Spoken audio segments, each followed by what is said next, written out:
Olá pessoal, tudo bem? Na aula de pintura em tecido de hoje, vamos começar riscando aqui o nosso molde. É interessante que você veja isso para você despertar o seu lado criativo e assim exercitar, não é, o seu poder de criação. Vamos então aqui, ó, vou fazer uma melancia, um pedaço de melancia, não é? A gente deve sempre procurar respeitar a perspectiva, então sempre quando fazemos o desenho, a parte da frente ela tem que ficar menor do que a parte de trás. Que o que você vê primeiro na frente, ou seja, o que estiver na frente, vai aparecer sempre maior do que aquilo que está atrás, não é mesmo?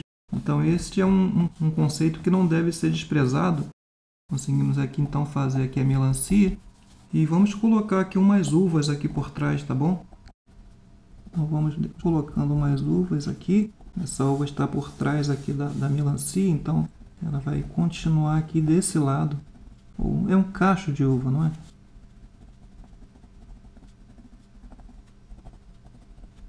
Eu tenho um risco parecido com esse lá no meu blog, tá? Então não vai ser preciso postar o risco lá, já que tem um risco parecido com esse, tá bom, gente? Temos aqui a melancia, temos aqui a uva. Vamos colocar uma folha aqui por trás. Estou só esboçando aqui a folha. Daqui a pouco a gente já vai, ó, começa a acertar aquilo que a gente quer, não é? Aquilo que a gente quer representar aqui para a folha. Vou colocar um cabinho aqui, ó, apresentando aqui o cabinho do cacho de uva. Não posso esquecer de dar início aqui às nervuras da folha. Eu vou colocar mais uma folha para cá.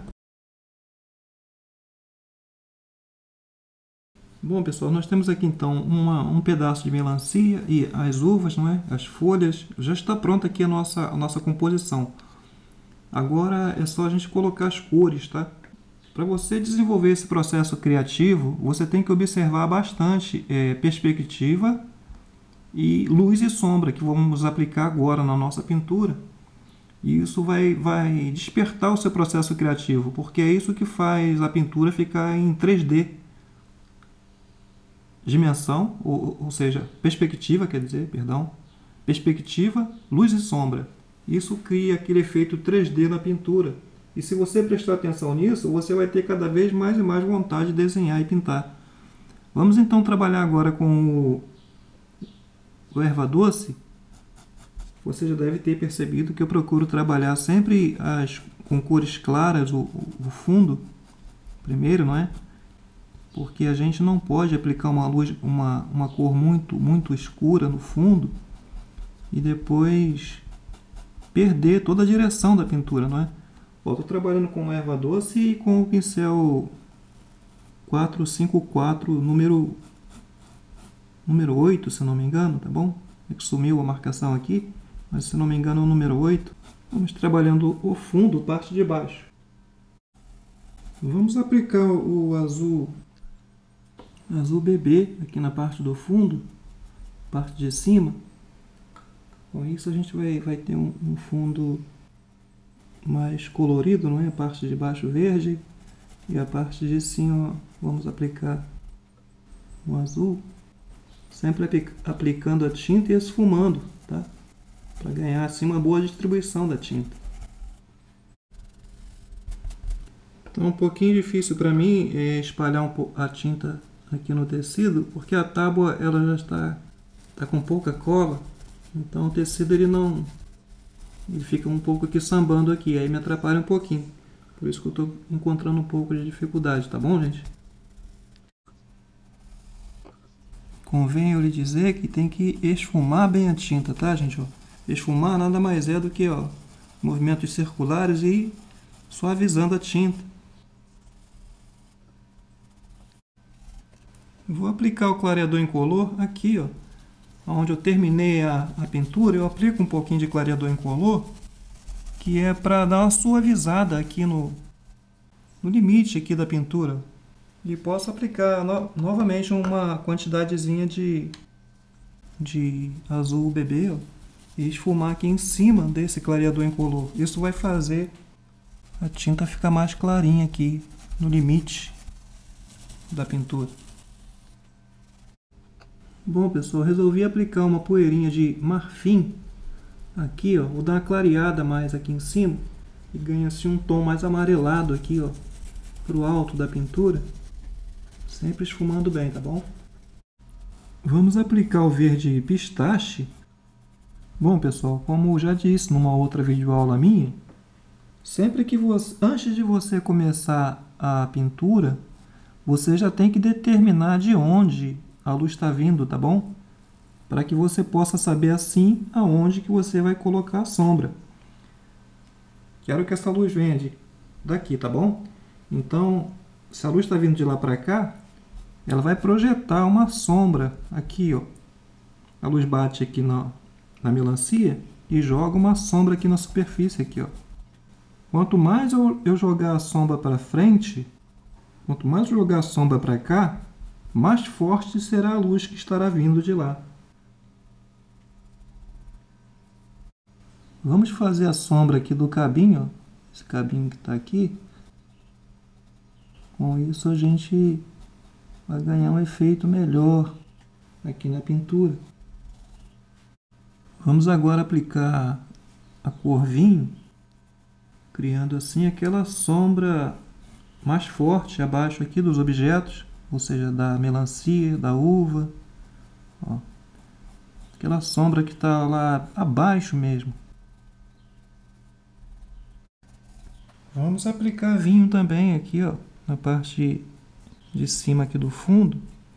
Vamos criar as sombras aqui, nas áreas próximas, aqui por trás da uva, das folhas.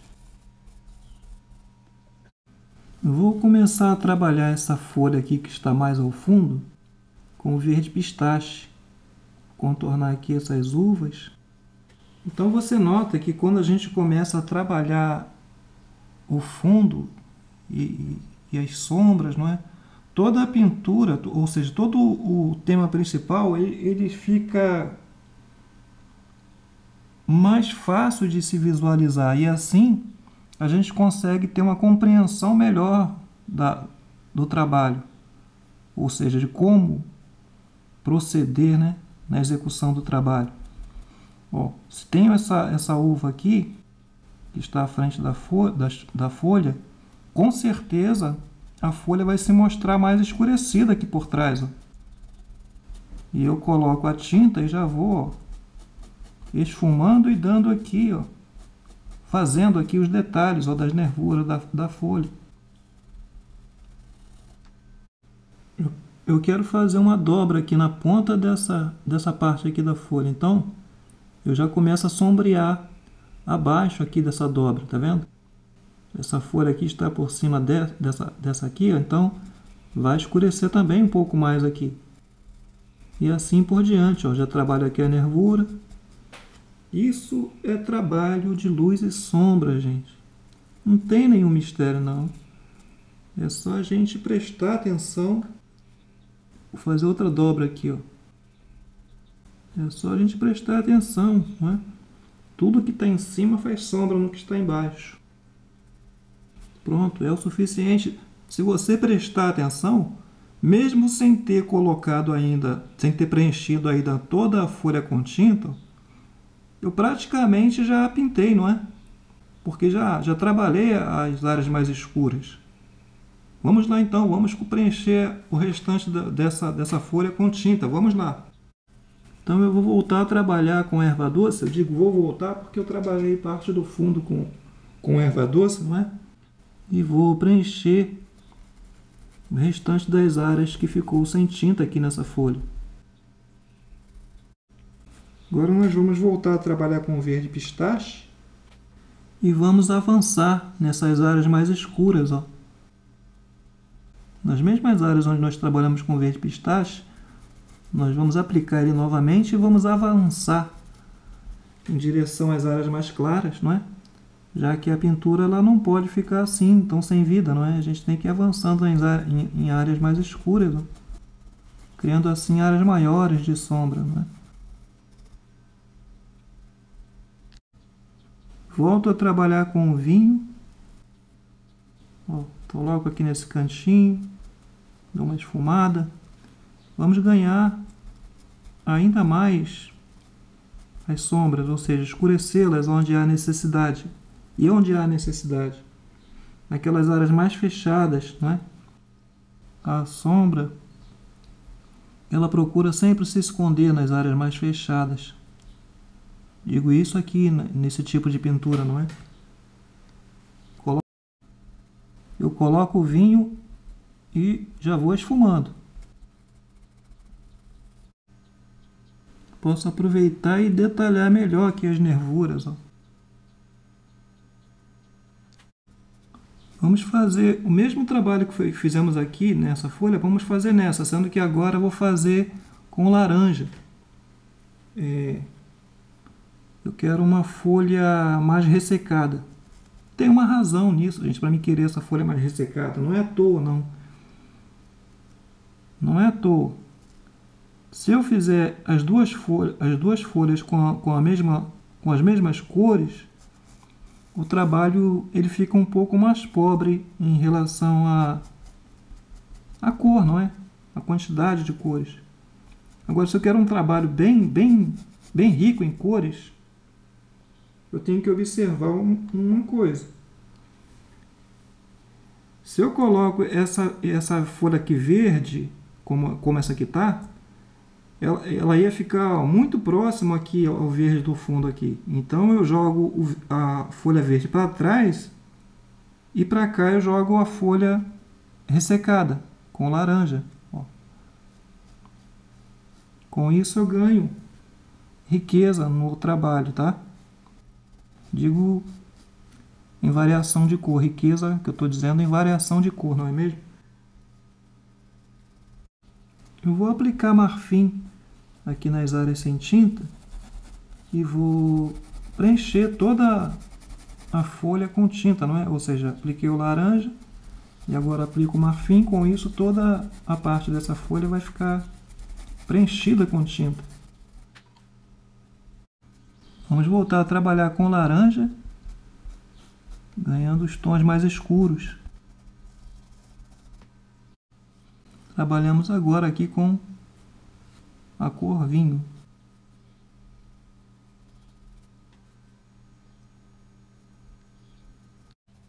Eu vou começar a trabalhar as uvas. Começo com o verde musgo. Você nota que eu contorno aqui a casca da melancia e logo em seguida eu começo a trabalhar aquelas áreas mais fechadinhas, ó, que são as áreas mais escurecidas, não é? Não tem nenhum mistério. Você pode olhar a uva e no início você se assusta de ver tanto detalhe. Mas se você obedece essas ordens, ó, de escurecendo os cantinhos, as partes mais escurecidas, você vê que não tem nenhum mistério, não tem nada de complicado. É a sua mente que tenta te boicotar às vezes. Ó, tá vendo aqui a parte de cima da melancia, ó? E trabalho as áreas mais escuras em cada uva. Ainda com o verde musgo, eu aproveito para trabalhar aqui o cabinho da uva.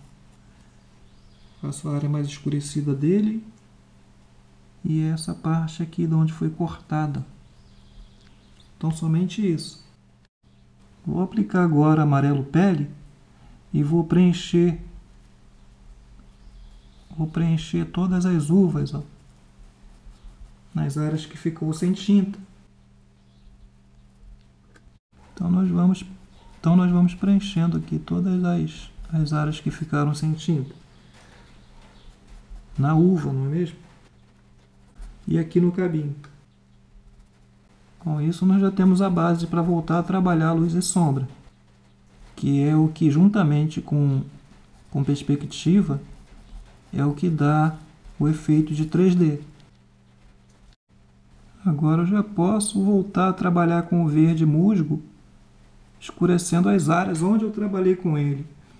Esse processo ele tem que ser feito com pequenas quantidades de tinta e colocando e esfumando. Você deve ir avançando para ganhar áreas mais verdes nas uvas aqui. Mas não pode colocar verde demais, porque senão você corre o risco de apagar demais ali o amarelo pele. E é ele que está ali para me dar a luminosidade aqui nas uvas, tá? Então não posso colocar tinta demais. Tá observando bem. Não se preocupe se a pintura em algum momento fica parecendo pintura aquarelada. Não se preocupe com ele. Porque você ainda vai trabalhar toda a luz e sombra novamente. Você vai reforçar, melhor dizendo, luz e sombra, não é? E isso vai trazer à tona o desenho, ou seja, a pintura. Vai fazer a pintura reavivar, ou avivar, não é mesmo? Vamos trabalhar com uma poeirinha de vinho, escurecendo aqueles cantinhos mais fechados. Agora, você tem que redobrar a sua atenção para não colocar tinta demais. Coloca poeirinha de tinta, tá? E esfuma. Você tem que ter bastante atenção nesse momento, tá? Para não colocar tinta demais. Perdão se estou sendo repetitivo, mas isso é muito importante. Preste atenção aqui no cabinho. Você vai notar que vai aparecer bem uma sombra aqui agora. Apliquei o vinho, tá vendo? Uma poeirinha de vinho já dá uma outra cara aqui. Você está vendo aqui, o cabo e a uva estão praticamente sem você conseguir definir que é uma coisa e que é outra. Você aplica o vinho aqui, ó, para aquela sombra mais escura, não é? E logo você tem uma definição melhor do trabalho. Eu vou usar o verde bebê e vou começar a trabalhar a melancia aqui pela casca.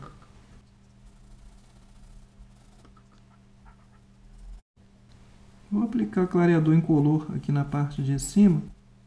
Quero que fique um pouquinho mais claro aqui na parte de cima da pintura. Eu volto a trabalhar com o verde bebê. Coloco aqui, ó, na parte de baixo e vou esfumando para cima, de encontro ao clareador incolor. Um pouquinho de branco vai me garantir uma luminosidade melhor aqui em cima, na parte de cima aqui da casca. Integro, esfumo. Um pouquinho de branco puro na parte de baixo aqui da melancia. Isso já na polpa, né? No fruto da melancia. Aplico o branco aqui que eu quero ganhar áreas mais claras aqui, ó. Vou trabalhar com vermelho carmim na polpa da melancia. Ó. Deixo ali aquele branco ali como suporte ali embaixo, na parte de baixo, não é? E trabalho com vermelho carmim nessa área aqui para cima.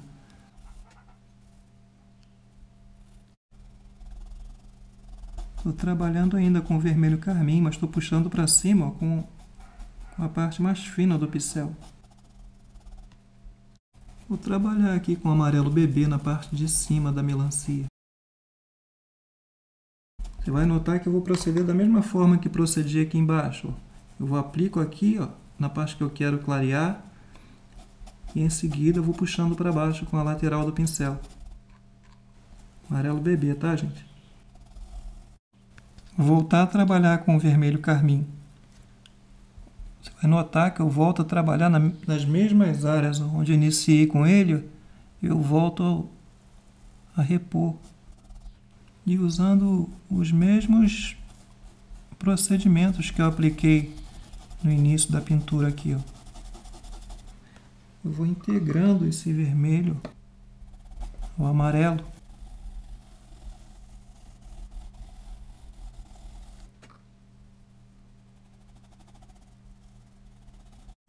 E aí eu vou puxando para cima, tá vendo? Até alcançar lá a parte mais alta da melancia. O amarelo ali não tá para ficar amarelo.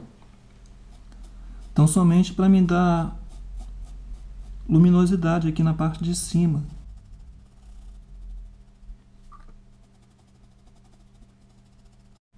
Vou usar o vinho para fazer a cor mais escura aqui, na parte de baixo aqui da melancia. Tá bem umedecido ainda? Melhor esperar secar um pouquinho aqui essa área e eu volto a trabalhar com o vinho. Vou aplicar verde pistache aqui, fazendo aquelas variações de verde na casca. Então, como você pode ver, o verde bebê ele estava ali só para fazer a base, não é? Agora eu entro com verde pistache, ó, já começo a ganhar aqueles tons, aquelas variações de verde na casca da melancia.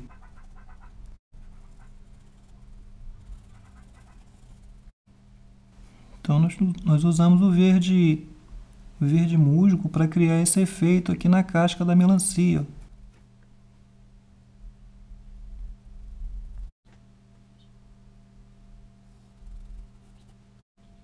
Então, pessoal, eu senti a necessidade de escurecer um pouco mais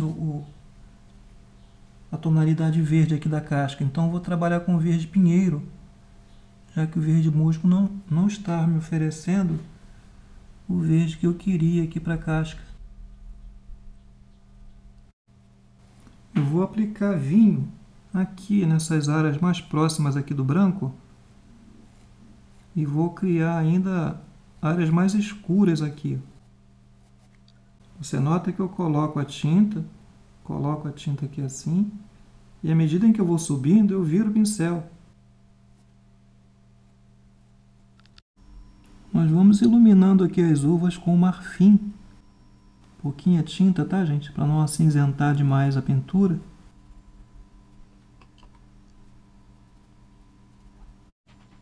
Também aqui no cabinho. Vamos iluminar aqui. Vamos fazer a iluminação melhor aqui na folha, com o marfim. Agora é iluminando aos poucos, tá, gente? Eu vou trabalhar agora com terra queimada. Eu vou criar os contrastes mais fortes, tá? Onde houver necessidade. Agora é questão de observação, tá, gente? Tem que observar bem e procurar ver onde necessita de mais contraste. Terra queimada vai ser só uma poeirinha, tá? Pra gente conseguir assim fazer com que a sombra fique mais intensa aqui nessas áreas mais fechadas mesmo. Pouquinha tinta, tá, gente? Já aproveito para determinar aqui as sementes da melancia. Você nota que a primeira semente aqui, ó, vai ter um tamanho e ela vai diminuindo à medida em que vai chegando lá para trás, ó. Também faz parte de perspectiva, tá, gente? Então, o terra queimada ele vai conseguir emendar, não é? Aquelas áreas mais escuras onde necessita de mais sombra. Tá vendo aqui o cabinho? Eu vou fazer essa sombra se estender até mais na frente. Vai dar um efeito melhor. Tá bom, gente? Vou usar o preto e vou fazer pontos mais escuros aqui nessas sementes. Com o branco eu dou uma iluminada aqui, ó. O branco e o filete, tá, gente? Podemos usar o branco e iluminar um pouquinho mais fazer uns pontozinhos de luz nessas partes mais claras das uvas, ó. Isso vai dar um efeito legal. Eu uso o filete e o terra queimada e faço esses pestilos aqui do cacho de uva. Isso vai criar um movimento aqui na pintura. Não precisa ser muito, tá? Terminamos assim então, pessoal, a aula de pintura em tecido com o tema de frutas, não é? Uva e melancia. Com destaque aí nas folhas. Ok? Não é difícil não, tá bom? Agradeço aí a todos que assistirem ao vídeo. puderem dar uma curtida, se inscrever no canal e compartilhar, vão estar ajudando que o canal continue ativo, ok, gente? Abraço e até a próxima.